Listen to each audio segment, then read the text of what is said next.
Bonsoir à toutes et à tous. Alors, toujours dans la même perspective, n'est-ce pas, de notre formation, plus particulièrement en droit du travail, nous allons continuer, n'est-ce pas, notre cours sur la formation du contrat d'apprentissage.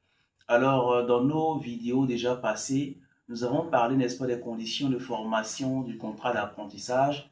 Et aujourd'hui, nous parlerons, n'est-ce pas, des obligations à la charge, n'est-ce pas, du maître d'apprentissage, mais en même temps, les droits du maître d'apprentissage. Et ensuite, nous parlerons non seulement des obligations à la charge de l'apprenti, mais également nous parlerons aussi alors des droits de l'apprenti. Mais aujourd'hui, consacrons-nous uniquement aux obligations à la charge, n'est-ce pas, du maître d'apprentissage. En réalité, pour parler d'obligations, il faut d'abord parler du droit, n'est-ce pas, des droits à la charge du maître d'apprentissage, ce qui serait tout à fait logique.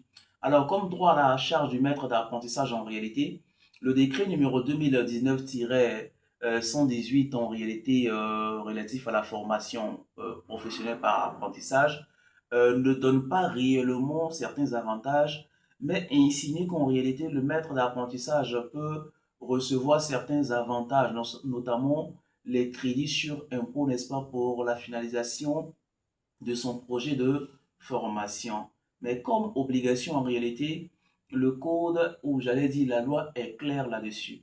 Le maître d'apprentissage doit non seulement être titulaire d'une carte, n'est-ce pas, de maître d'apprentissage délivrée par le ministère en charge de la formation professionnelle, mais aussi il ne doit jamais, n'est-ce pas, loger à son domicile ou dans son atelier des apprentis mineurs, à moins qu'ils ne vivent en famille ou en communauté. Alors, ce qu'il faut savoir encore, c'est que le maître d'apprentissage ne doit employer l'apprenti que dans la mesure de ses aptitudes et de ses capacités.